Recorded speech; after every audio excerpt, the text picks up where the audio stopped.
¿Están? Hemos sobrevivido a otro apocalipsis, ¿no?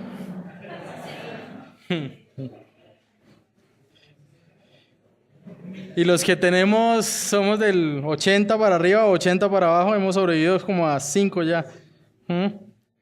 Pero tiene que saber usted que una de las cosas que tienen en común la mayoría de las sectas es que todas dan fechas para el fin del mundo, ¿no? Todos suelen tener revelaciones de cuándo se acaba o de qué manera. Pero nosotros creemos lo que dijo nuestro Señor, que nadie sabe el día ni la hora, ¿no? Pero lo que sí sabemos es que estamos esperando al Señor, estamos esperando su regreso, estamos esperando verlo y ser resucitados con Él o transformados, depende si estamos con vida. Así que anhelamos que nuestro Señor regrese. Para algunos será gran gozo verle, para otros razón de amargura, de tristeza, ¿no?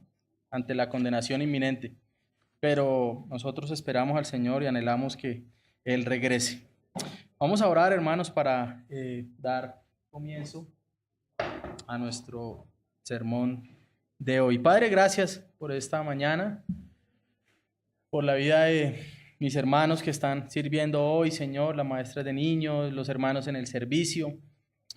Padre, gracias por los hermanos en la alabanza y por todo el cuerpo de Cristo, Señor, que podamos ser ese cuerpo cuyos miembros son activos, Señor, y que ponemos nuestros dones a tu servicio, Señor. Gracias por tu bondad, por tu misericordia, porque hoy, en esta tarde, Señor, después de nuestro culto de oración, vamos a tener también una oportunidad de tener comunión y de compartir juntos, Señor, en favor de aquellos hermanos en La Guajira y también a favor de algunos que vamos a viajar también para ayudar en estos gastos que se generan, Señor. Gracias por tu bondad, ayúdame en mi debilidad, Señor, ayúdame cada día a poder predicar fielmente, pero también y sobre todo, Señor, a poder vivir tu palabra, Señor. Humíllame cada día bajo tu poderosa mano, Señor, para poder ver tu poder, Señor. Ayúdame en mi debilidad, ilumíname, Señor, y también alumbra el entendimiento de mis hermanos para poder comprender quién eres tú, Señor, y a qué estamos llamados. Oramos, Señor, en nombre de tu Hijo Jesucristo. Amén.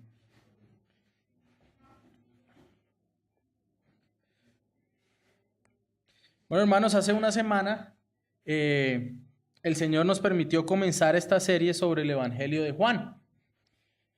Veíamos que el apóstol comienza su Evangelio con una introducción magistral que abarca los versículos 1 al 18. Él inicia su introducción refiriéndose a Cristo como el Verbo o como el Logos de Dios, aquel que existe desde la eternidad como la segunda persona de la Trinidad, aquel por el cual el mundo fue hecho y aquel que siendo una persona diferente al Padre, constituye al mismo tiempo una unidad con Él, por medio de la Trinidad. El Verbo era Dios. Describe a Jesucristo también como aquel donde estaba la vida, y esta vida al mismo tiempo es la luz de los hombres. O sea, el apóstol arranca diciendo que en Él estaba la vida, y esta vida era la luz de los hombres. Pudimos ver también cómo era luz, cómo esa luz ha resplandecido desde la creación, y cómo siguió resplandeciendo aún en la caída del hombre y después de esa caída. Esa luz que vino por medio de la promesa de Génesis 3:15 y que luego fue anunciada a los patriarcas, a Abraham, Isaac y Jacob, que también fue anunciada esa luz a Moisés. Por medio también se anunció del rey David y de los demás reyes. Esa luz que fue proclamada aún antes y después del cautiverio de los babilonios por parte de los profetas. Las tinieblas no pudieron prevalecer contra esa luz. Como hablamos el fin de semana anterior en su evangelio, el apóstol propone varias cosas. Su propósito es mostrar a Jesús como el Mesías, mostrar a Jesús como el Logos de Dios, mostrar a Jesús como el Cristo y sobre todo mostrar a Jesús como Dios mismo. Algunos de los propósitos secundarios también del evangelio, como veíamos, es completar de alguna manera los sinópticos, o sea, a Mateo, a Marcos y a Lucas, y corregir algunas herejías del siglo I, como la de Cerinto, que afirmaba que Jesús era solamente un hombre. También buscaba corregir algunas ideas erróneas que se habían diseminado acerca de Juan el Bautista.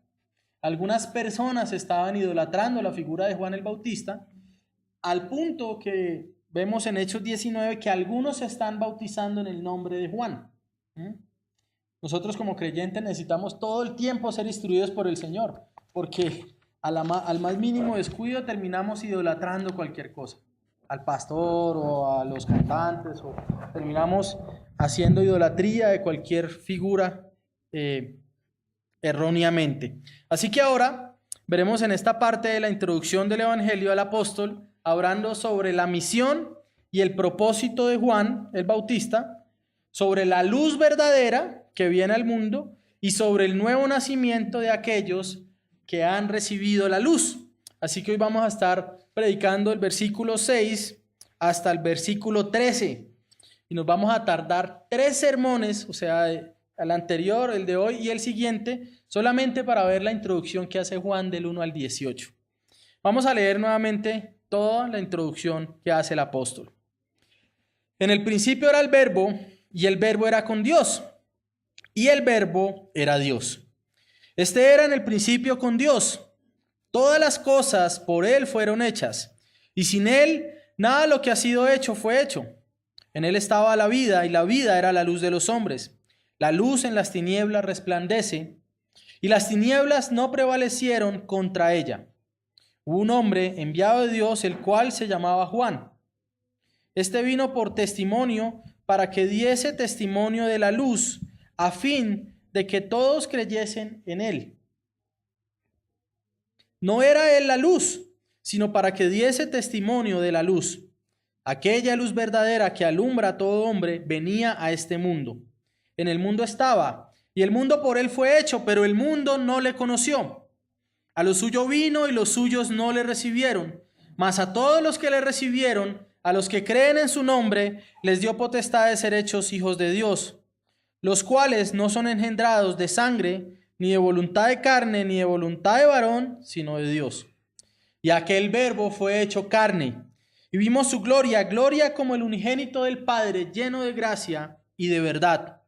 Juan dio testimonio de él y clamó diciendo: este es de quien yo decía, el que viene después de mí es antes de mí, porque era primero que yo. Porque de su plenitud tomamos todos, y gracia sobre gracia. Pues la ley por medio de Moisés fue dada, pero la gracia y la verdad vinieron por medio de Jesucristo. A Dios nadie le vio jamás. El unigénito Hijo que está en el seno del Padre, Él le ha dado a conocer. Amén. Así que vamos a ver 3 cosas entre los versos 6 al versículo 13. La primera cosa que vamos a ver es la misión y el propósito de Juan el Bautista. Eso lo vamos a ver en el versículo 6 al versículo 8. Dice lo siguiente: hubo un hombre enviado de Dios, el cual se llamaba Juan. Este vino por testimonio para que diese testimonio de la luz, a fin de que todos creyesen por él. No era él la luz, sino para que diese testimonio de la luz. Entonces, en el versículo 1 al 5, el apóstol viene hablando de aquella luz que resplandece en el mundo, el cual fue la razón de la creación de todo lo que existe y que fue asimismo el creador. Es decir, esa luz que es la vida, que es el Logos, es la razón de la creación y es el mismo que crea. Esa luz ha venido brillando a los hombres desde el principio, y antes de la aparición de Jesús aparece Juan Bautista como una evidencia más del constante resplandor de la luz. Es decir, una prueba de que la luz ha seguido brillando desde el inicio de los tiempos es la aparición de Juan el Bautista. El nombre de Juan, que en el griego es Johannes, tiene una raíz hebrea que es Jocanán. Usted ve la mayoría de los nombres del Nuevo Testamento, como el Nuevo Testamento es escrito en griego, muchos de los nombres de los judíos eran como adaptaciones griegas de nombres en hebreo. Entonces Juan es una adaptación del nombre Jocanán, y ese nombre significa Jehová ha sido misericordioso. Es decir, que Juan el Bautista aparece como una prueba de que Dios ha sido misericordioso y que su luz no ha dejado de resplandecer.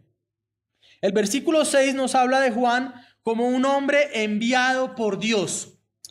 Y es interesante porque la palabra aquí traducida como enviado es apostelo, que se parece a ¿cuál palabra? Apóstol, ¿cierto? Esta palabra apostelo significa ser enviado por alguien en una misión. Sin embargo, hay otra palabra en el griego parecida a esta, la cual es apóstolos. Es decir, que hay dos formas de decirlo, apostelo y apóstolos. Son palabras parecidas, pero tienen un significado diferente. Por un lado, apostelo es alguien enviado en una misión, y por el otro lado, apóstolos significa delegado, embajador del evangelio, comisario oficial de Cristo, que se caracteriza también por tener poderes milagrosos. Es decir, que hay una diferencia. Todo misionero es un apostelo, pero no todo misionero es un apóstolos. De hecho, solo hay 12 apóstoles. Entonces es importante que nosotros tengamos esa diferencia entre los dos términos, a razón de que hoy día muchos claman ser apóstoles. Pero todos los que claman ser apóstoles hoy no están clamando ser un apostelo, sino que claman ser un apóstolos. O sea, claman ser como los 12, tener estos poderes milagrosos, hablar en nombre directamente de Dios con la autoridad de los 12, pero sabemos que de estos ya no existen, a no ser de que cumplan las características de las que se habla al principio de Hechos.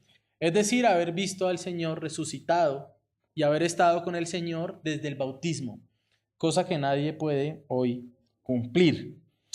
Es importante que notemos que la Escritura nos habla de Juan el Bautista entonces como apostelo, enviado por Dios, como si fuera el primer misionero del nuevo pacto. Juan Bautista tiene una misión muy importante.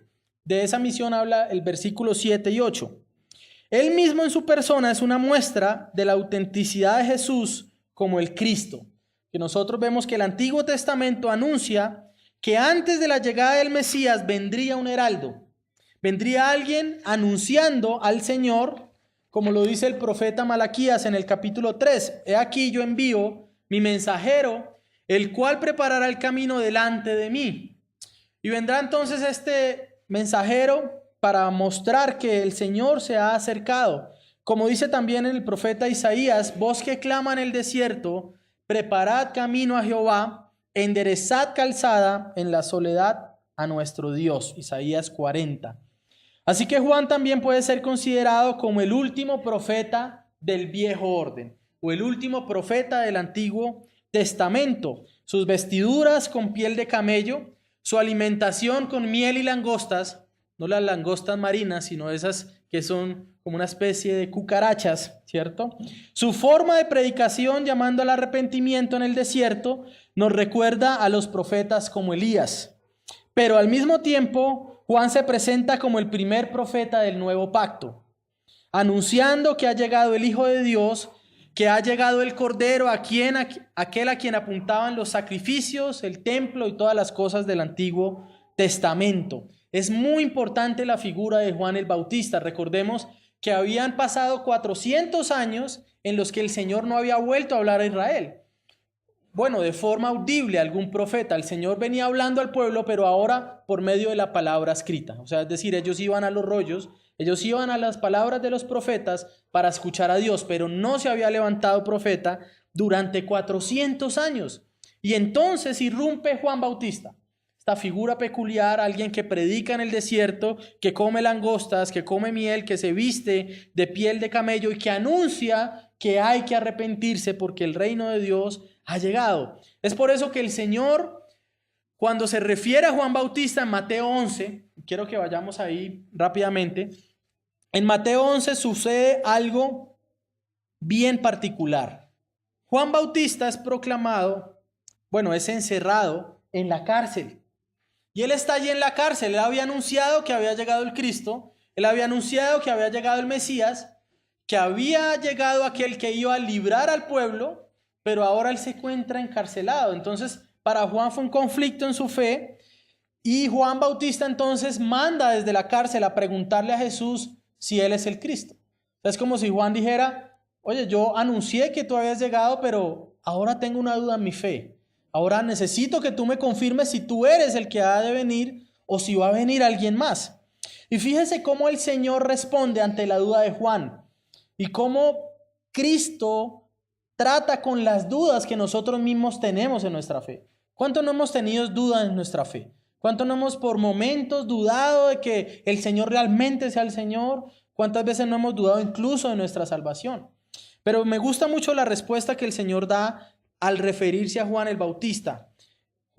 Mateo 11, versículo 8, vamos a ir hasta el 14. Dice lo siguiente: ¿o qué salisteis a ver? Esto es después de que Juan manda a preguntar si Jesús es el Mesías. ¿A un hombre cubierto de vestiduras delicadas? He aquí los que llevan vestiduras delicadas en las casas de los reyes están.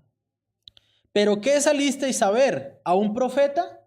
Sí, os digo, y más que profeta, porque este es de quien está escrito: he aquí yo envío mi mensajero delante de tu faz, el cual preparará tu camino delante de ti. De cierto os digo, entre los que nacen de mujer no se ha levantado otro mayor que Juan el Bautista, pero el más pequeño en el reino de los cielos mayor es que él. Desde los días de Juan el Bautista hasta ahora, el reino de los cielos sufre violencia y los violentos lo arrebatan, porque todos los profetas y la ley profetizaron hasta Juan.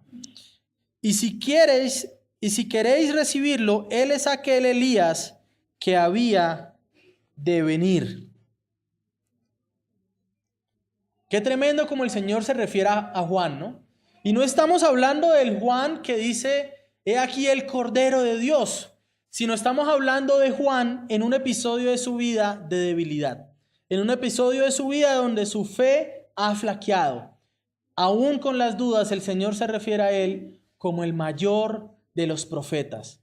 Y no solo eso dice, sino que el Señor también dice, y el menor en el reino de Dios es mayor que él.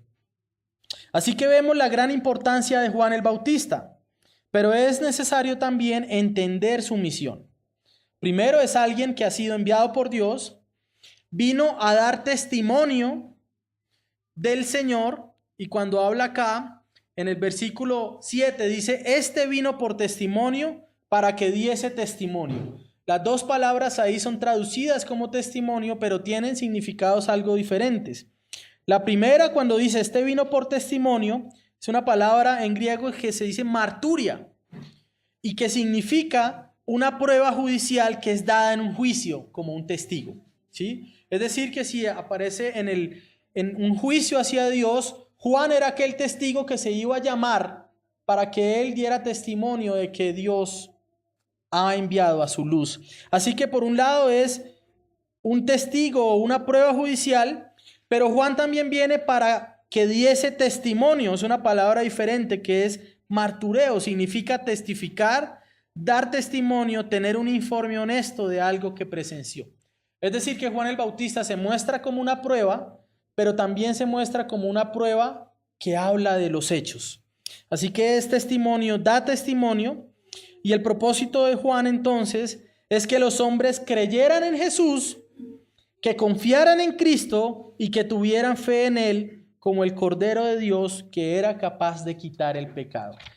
Así que Juan es llamado al estrado como si estuviera en un juicio, pero no para decir, llegué yo. No para decir, yo soy el Elías que había de venir. No para decir, yo soy el cumplimiento de Malaquías 3:1. Sino que Juan aparece para decir, yo estoy acá para anunciar a aquel que todo el Antiguo Testamento ha anunciado, a aquel que es la luz verdadera que ha venido a este mundo. Así que Juan el Bautista claramente nunca se atribuyó ser la luz. Así que no había una razón para que los discípulos después se bautizaran en el nombre de él.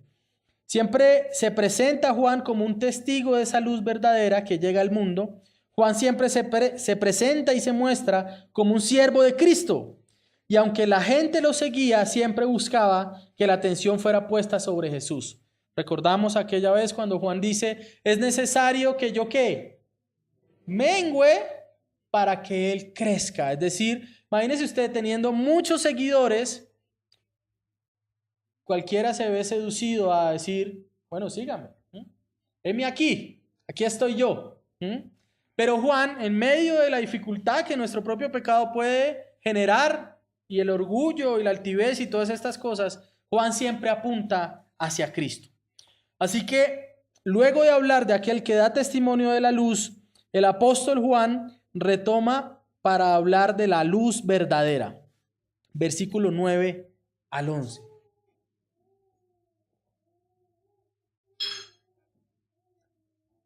Aquella luz verdadera que alumbra a todo hombre venía a este mundo. El mundo en el mundo estaba y el mundo por él fue hecho, pero el mundo no le conoció.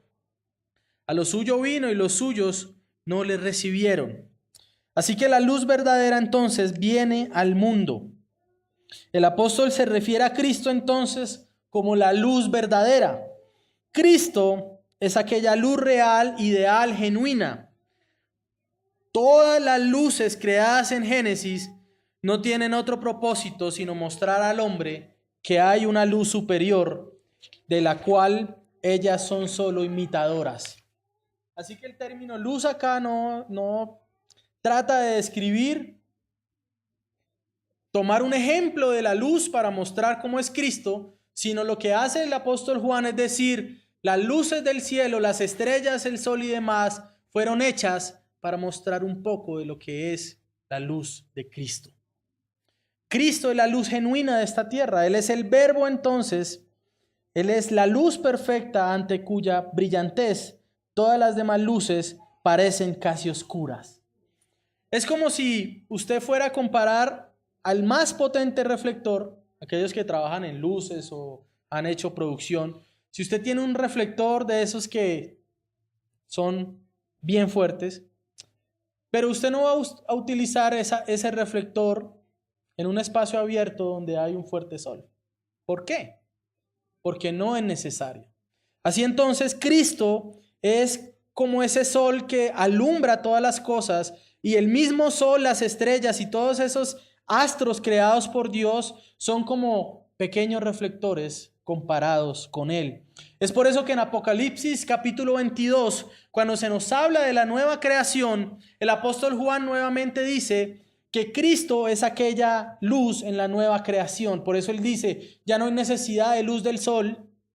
¿Porque qué? Porque Él es nuestra luz. Así que se muestra a Cristo como esa luz verdadera que alumbra a todo hombre.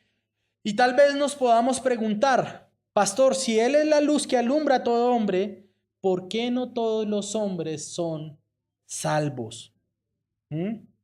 Vamos a verlo en dos maneras. Primero, porque Cristo alumbra a todo hombre por medio de la revelación general, es decir, por medio de todas las cosas creadas. Como Cristo fue el causante de la creación y el propósito de la creación, entonces por medio de la revelación general, todas las personas tienen testimonio de que hay un Dios. Pero por otro lado, Cristo alumbra a algunos hombres, los que le reciben, que vamos a ver más adelante, para que sean salvados. Esta iluminación se da por el conocimiento del Evangelio, para que sean llevados a salvación de todo aquel que Dios quiere salvar. Así que el Señor ilumina a todos los hombres por medio de la creación, les muestra que hay un Dios, pero el Señor también ilumina a algunas personas que Él ha querido iluminar para que sean salvados. No hay otra luz que salve a los hombres fuera del conocimiento de Cristo. No hay otra luz. No hay otra forma de llegar a Dios sino solamente a través del Señor. Así que aquella frase que se usa de que todos los caminos llevan a Dios, o no importa si usted creyó en Alá, en Buda o en Confucio, usted va a ser salvado al final, es una gran mentira. El único que puede salvar es Cristo. Cristo no es un iluminado como Buda. Cristo es la luz. Hay una gran diferencia entre esas dos cosas. Nosotros no creemos en un gran maestro, en alguien que se haya proclamado iluminado, sino que proclamamos el nombre de aquel que es la luz. Él es la luz. Esa luz venía a este mundo, irrumpe en el plano terrestre. No es que comienza a aparecer. Cristo no comenzó a existir cuando María pare allí en Belén. Cristo existe desde siempre. No comienza a aparecer entonces, sino que Él existe desde la eternidad. Lo que hace es descender a nosotros físicamente. En el mundo estaba y el mundo por Él fue hecho. Pero el mundo no le conoció. A lo suyo vino y los suyos no le recibieron. El apóstol Juan en el verso 10 lo que hace es hacer una síntesis o un resumen del hecho de que Cristo siempre ha estado en el mundo. Nunca el hombre ha sido entregado por Dios a las tinieblas de forma total, sino que siempre se ha dado testimonio de la luz. Así que lo que sucede en Génesis 3:15, los profetas, Abraham, Isaac y Jacob, Moisés, Elías, Jeremías, Isaías, todos estos son muestra de que el Señor no entregó al mundo a las densas tinieblas, sino que siempre ha resplandecido. Siempre el Señor ha testificado acerca de su luz. Pero ahora, en el Evangelio, la luz se ha acercado. Pero este mundo que se refiere a la humanidad, a pesar de ser creada por Dios y a pesar de ser creada para Dios, se alejó de la vida de Dios. El mundo no le conoció. Por eso al mismo tiempo de que vemos en el Antiguo Testamento aparecer profetas llamando al arrepentimiento, vemos hombres arrepintiéndose y llegando al Señor, pero al mismo tiempo vemos hombres duros de corazón, vemos hombres incluso dentro del pueblo de Israel que se apartan del Señor, que abandonan la Pascua, que abandonan los sacrificios y todas estas señales para no buscar del Señor. Así que el mundo no le conoció. Y esta palabra conocer, que es en el griego ginosko, lo que trata de decirnos es que no lo conoció absolutamente o no lo entendió. Una cosa es saber que hay una bombilla y sé que si yo prendo el interruptor va a encender, pero no tengo ni idea de qué sucede detrás. Los que estuvimos en el colegio y los que vimos física, por ejemplo, conocemos que hay una fórmula que dice E igual a mc al cuadrado, ¿cierto? ¿Qué fórmula es, ingenieros? O bueno, todos aquellos que han pasado por el colegio.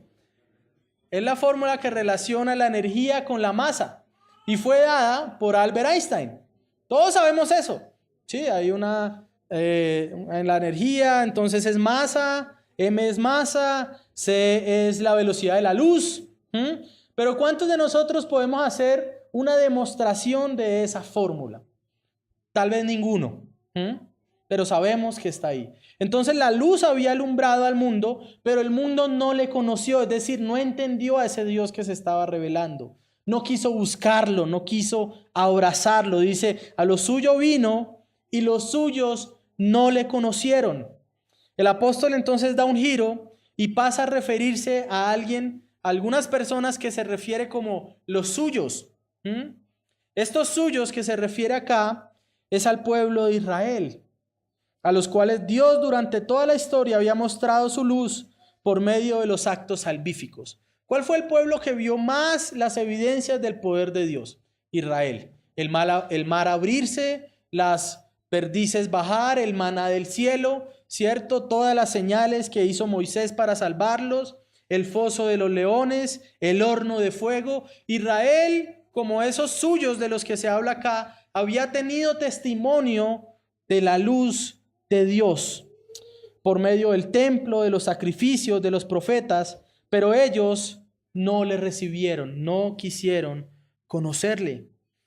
Recordemos que el apóstol Juan está escribiendo inicialmente a los hermanos de la iglesia de Éfeso, personas que en su mayoría son gentiles.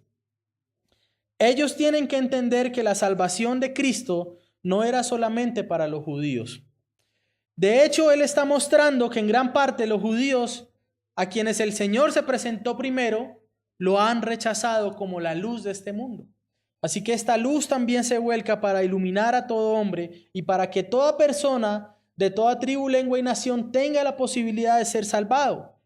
Los suyos no le recibieron. Esta palabra recibieron acá significa asociarse, tener una relación íntima o una relación familiar.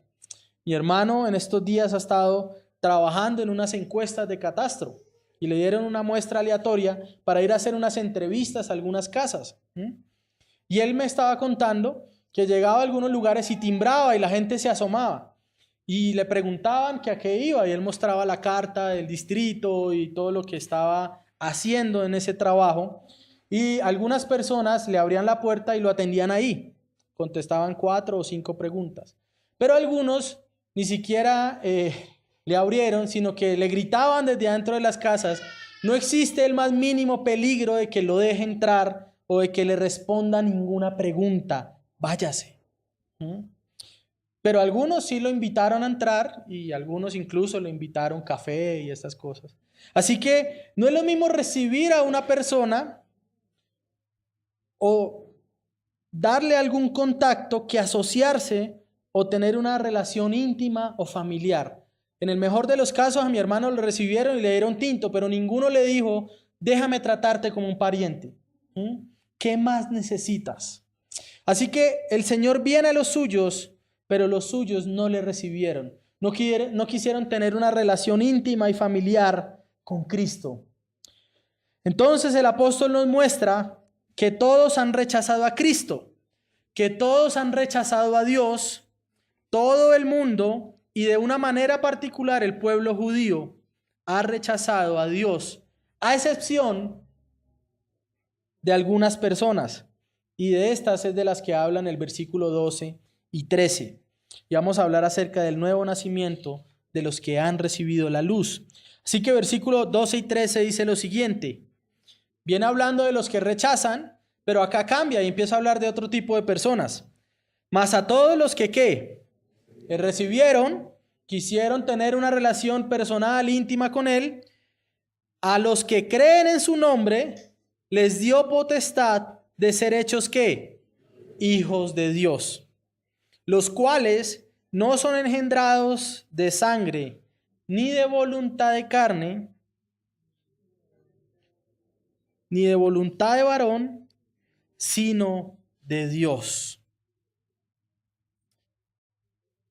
¿Quiénes son entonces aquellos que no rechazaron la luz verdadera? Aquellos que le recibieron y que creyeron en él.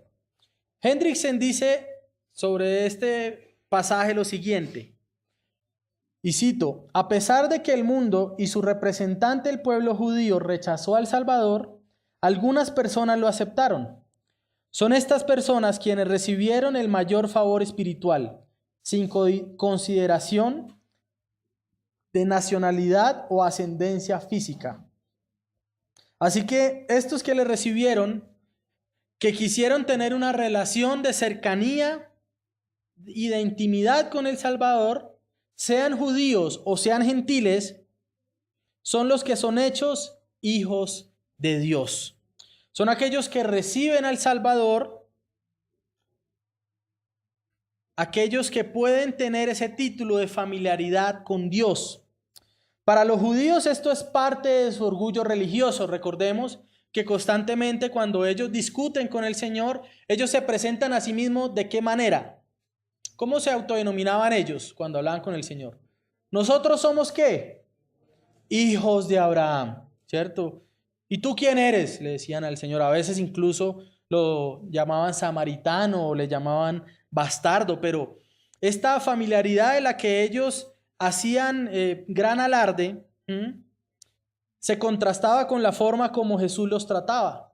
¿Cómo les hablaba él en algunas ocasiones? Ustedes son hijos de su padre, el diablo. Qué amable el Señor, ¿no? Sutil, políticamente correcto, ¿no? No quería herir susceptibilidades. No. El Señor llama a las cosas por su nombre y les dice: ustedes creen que son hijos de Abraham, pero realmente ustedes son hijos de su padre, el diablo. Así que en esta nueva dispensación, bajo el nuevo pacto, Ya no hay ningún tipo de privilegios especiales basados en relaciones físicas, en lo cual los judíos estaban poniendo su esperanza. Ellos ponían su esperanza ¿en qué cosas? Nosotros tenemos la ley, nosotros tenemos a Moisés y nosotros tenemos a los profetas. Esa era la esperanza de ellos.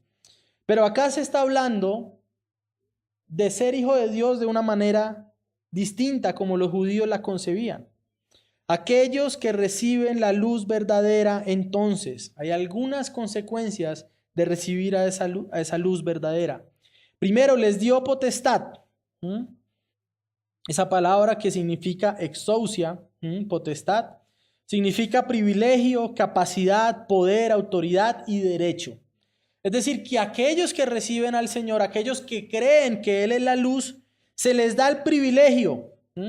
Y un privilegio no es algo que usted se gana, ¿cierto?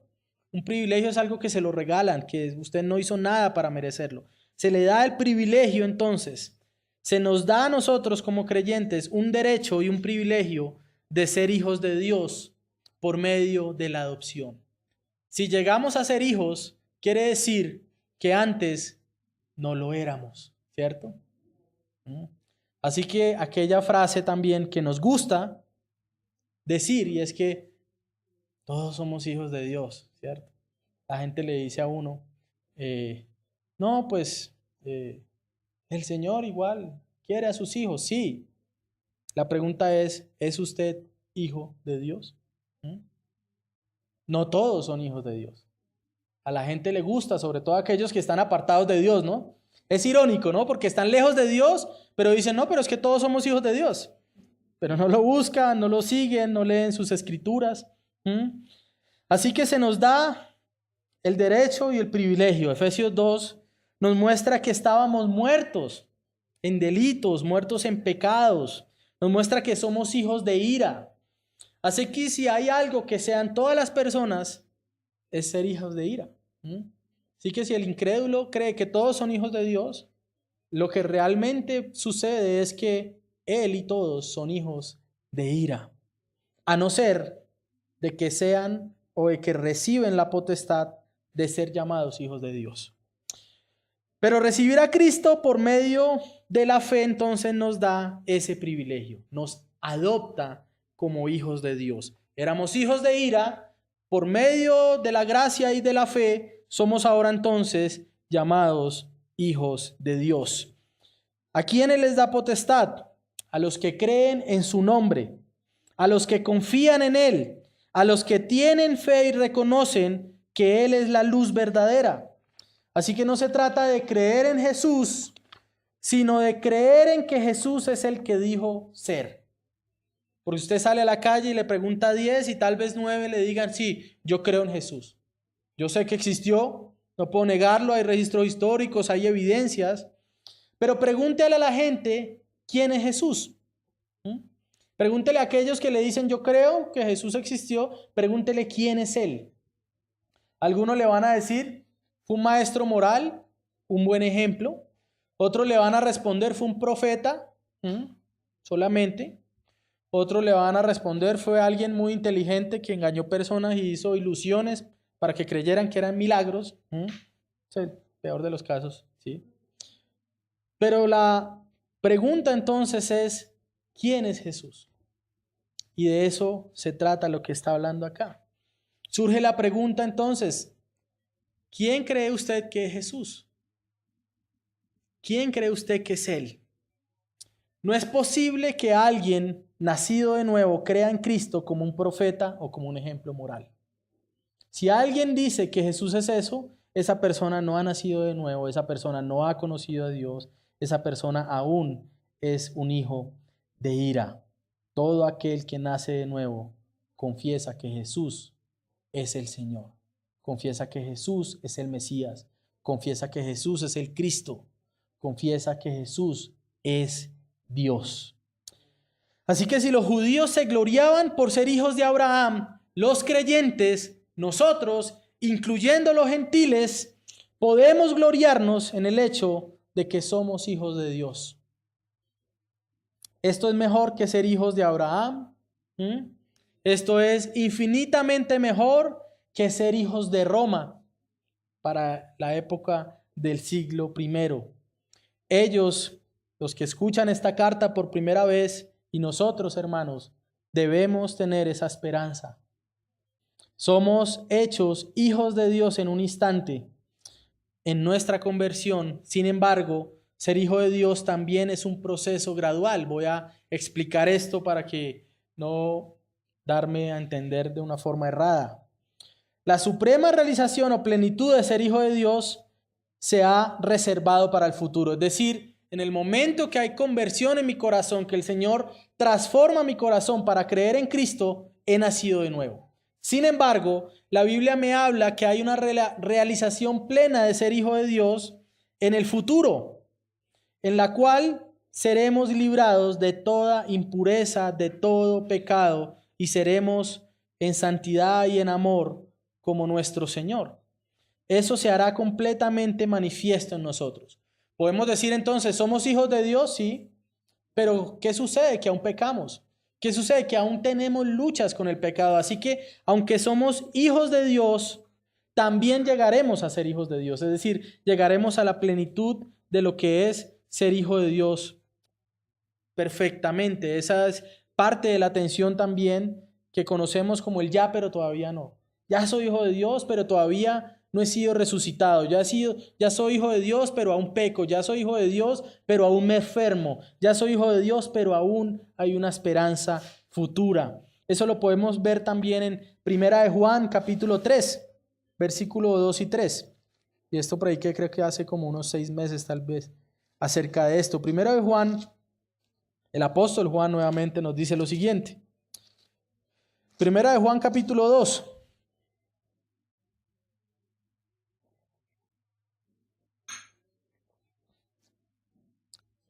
Versículo 2 y 3. Perdón, 1 de Juan 3, 2 y 3. Dice, amados, ahora somos hijos de Dios y aún no se ha manifestado lo que hemos de ser. Pero sabemos que cuando Él se manifieste, seremos semejantes a Él porque le veremos tal como Él es. Y todo aquel que tiene esta esperanza en Él se purifica a sí mismo, así como Él es puro. Así que, ¿cuál es nuestra esperanza en medio de nuestros episodios donde pecamos, donde tal vez nos cuestan cosas, donde caemos con nuestros pensamientos o con la forma en la que actuamos? ¿Cuál es nuestra esperanza? El Señor aún está trabajando en nosotros, pero soy su hijo. Amén. Como los que son padres y tienen que corregir a sus niños pequeños. Su hijo no deja de ser su hijo porque falló, porque pecó contra usted o lo desobedeció. ¿O sí? ¿Alguno de sus hijos sabe que en medio de la corrección ha dejado de ser hijo? Ninguno. Asimismo, el Señor, aunque fallemos, nos va disciplinando para ser formados a la imagen de Cristo. Es como un niño que ha recibido una herencia, pero mientras él es niño, ¿puede ir al cajero y sacar el dinero? No. Tiene un tutor, o tiene un fideicomiso, o tiene todas estas figuras, pero cuando él ya ha llegado a la plenitud o a la adultez, entonces él puede disfrutar de eso. Si nosotros tenemos una herencia presente que es su Espíritu Santo, pero tenemos una herencia futura, la cual también esperamos. Amén.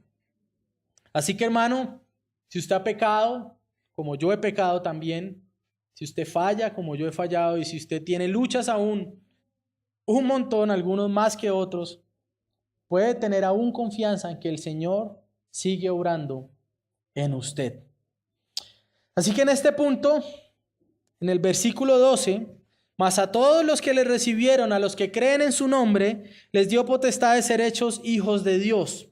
Si sacamos este versículo de acá, si desconocemos lo que hemos hablado del versículo 1 al 12, y si desconocemos lo que sigue en adelante, podemos entonces decir que es necesario recibir al Señor, aceptar al Señor, tomar una decisión por Cristo, sacando ese versículo, sacando el versículo 12 y desconociendo todo lo que dice en el resto del Evangelio de Juan.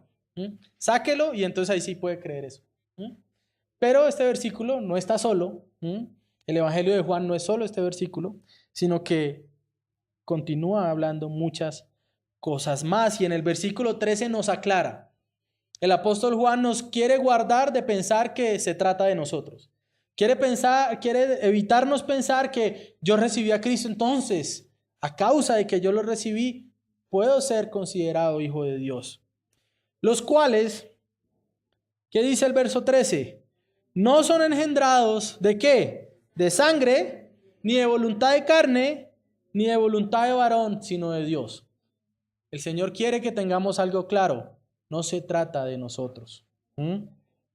Nuevamente Hendrickson dice, el evangelista enseña que los verdaderos hijos de Dios no deben su origen a la sangre, es decir, a la ascendencia física como la de Abraham, ni a la voluntad de la carne, ni tampoco dependen de la voluntad del varón, sino solamente de Dios. Cierro cita.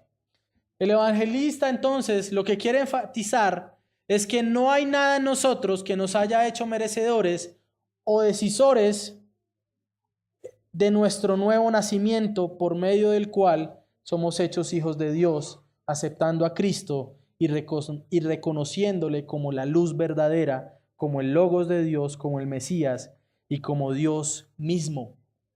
Todo hijo de Dios es procreado o es engendrado por Dios mismo.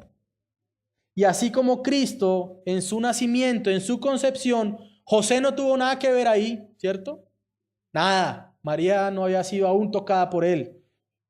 Así como José no tuvo nada que ver en la concepción de Cristo, ni usted ni yo tenemos ahí parte alguna para decir, yo puse ahí mi 5%, mi 1%, mi conversión. No podemos decir nada de esto. No somos hechos hijos de Dios por algún poder humano, ni por nuestra voluntad. Es decir, que no hay nada en lo cual podamos gloriarnos. Dice también, no son creados ni de voluntad de carne o telema. No somos creados por el deseo o por la elección que proceda de la carne o por la naturaleza humana. Es decir, que no hay nada en nuestra naturaleza que desee ser hijo de Dios. Para ser hijo de Dios, Él tiene que intervenir. Así que no se trata, como leía días en Facebook, no se trata de Cristo tocando a la puerta para esperar que usted abra, sino se trata de Cristo viniendo con el SWAT, derribando esa puerta y permitiendo que usted sea hecho hijo de Dios. Gloria a Dios, porque si dependiera de nosotros, ninguno de nosotros estaría aquí. Así que, hermanos, el apóstol ha mostrado la gloria del Hijo antes de la caída, cuando habitaba con el Padre, antes incluso de la existencia del tiempo. También se nos muestra la gloria del Hijo después de la caída, alumbrando al hombre durante la historia, y ahora nos sigue mostrando esta gloria después de la caída, siendo Cristo el objeto de nuestra fe. Infinitamente más glorioso que Juan el Bautista, el cual aparece como un testigo y como un heraldo de Dios para apuntar a Cristo, aquel en el cual todos podemos ser salvos. Se nos muestra también esta luz alumbrando a todo hombre, y se nos muestran dos tipos de personas: aquellas que han rechazado la luz, que se glorían en sus propias obras o en sus antepasados físicos, como el caso de los judíos, y se nos muestran aquellos que reconocen que son solo producto de la gracia soberana de Dios y que es por medio de esa gracia que somos receptores de la fe para creer y poner nuestra confianza en el Señor, con lo cual somos hechos hijos de Dios por adopción. Gracias a Dios. No éramos hijos de ira, y el Señor nos hace sus hijos. Así que, hermanos, no hay nada en que gloriarnos, sino solamente en Cristo. Él es el autor y Él es el consumador de nuestra fe, como dice Hebreos capítulo 12, versículo 1 al 2. Él es el que crea nuestra fe, pero Él es también el que la lleva a fin, Él la lleva a un buen término. Así que Él nos da fe, pero nos da también todo aquello que necesitamos para perseverar en esa fe. Así que usted no fue salvo por usted mismo y tampoco permanece siendo salvo por usted mismo, sino que todo depende del Señor. No hay nada en la cual podamos llenarnos de orgullo o creernos más que otros. Lo único que queda es una humilde gratitud a Dios por hacer que esa luz verdadera, que es su Hijo, descendiera a un mundo oscuro y pecador para llevarnos a ser reconciliados con Dios. Todo, hermano, se trata de Cristo. Y esta es nomás la introducción de este evangelio, imagínense. Ahora, ¿cómo podemos aplicar esto en nuestras vidas? ¿Cómo podemos vivir estas cosas de las que se nos habla acá? Somos invitados primero a creer algunas cosas y somos invitados también a vivir de alguna forma. Somos invitados a creer que Jesús es la luz verdadera. Somos invitados a creer que Jesús es aquel por quien el mundo fue hecho. Somos invitados a creer que Cristo es Dios. Somos invitados a creer que Jesús es superior a cualquier profeta del Antiguo Testamento, incluso muy superior a Juan el Bautista, que era alguien que solamente apuntaba hacia la luz. Y aquí es donde los judíos mesiánicos erran, en el sentido de atesorar sobremanera o idolatrar las tradiciones judías de las cuales ya no somos llamados a guardar. Así que Cristo es superior al Antiguo Testamento. No quiere decir que no vayamos a Él. Tenemos que ir al Antiguo Testamento para ver al Señor. Nos invita a creer que no debemos nuestro nuevo nacimiento a nosotros mismos, o a nuestra inteligencia, o a nuestra bondad moral. Así que, hermanos, si usted estaba acá pensando que había sido más inteligente que su vecino ateo, quiero darle la noticia de que usted no fue más inteligente que nadie. Que hay un Dios misericordioso que lo llamó a salvación. Y es a causa de Él. Así que, ¿qué debe hacer usted con el vecino que antes pensaba que era más ignorante que usted? Ore por él. Predíquele el evangelio. Muéstrele quién es Cristo. Somos invitados a creer, o más bien a rechazar la idea de que nosotros tomamos una decisión por Cristo. Debemos ser llevados a decir, gloria a Dios, porque Él me llamó y me trajo. Si no, yo nunca hubiera venido a Él. Somos invitados a creer en Él. Y si usted viene por primera vez, o si usted ha venido todos los domingos, la pregunta sigue en pie. ¿Quién cree usted que es Cristo? Si tienes una idea errada de Dios, lo que debes hacer es entonces abrazar lo que Dios dice acerca de su Hijo. Así que si usted creía que Cristo, pero también puede ser Mahoma, que de pronto Cristo, pero un pedacito de budismo, o de pronto Cristo, pero un pedacito de Confucio, y que me complementa mi vida, ¿sí? Tiene que arrepentirse de esa idea y tiene que decir, solo en Cristo está todo lo que yo necesito para mi salvación y para mi vida también. Pero somos invitados, y es la parte difícil, a veces el ejercicio intelectual, por la gracia lo logramos, pero la vida es más difícil aún. Somos invitados a vivir de manera que evidenciemos que somos hijos de Dios.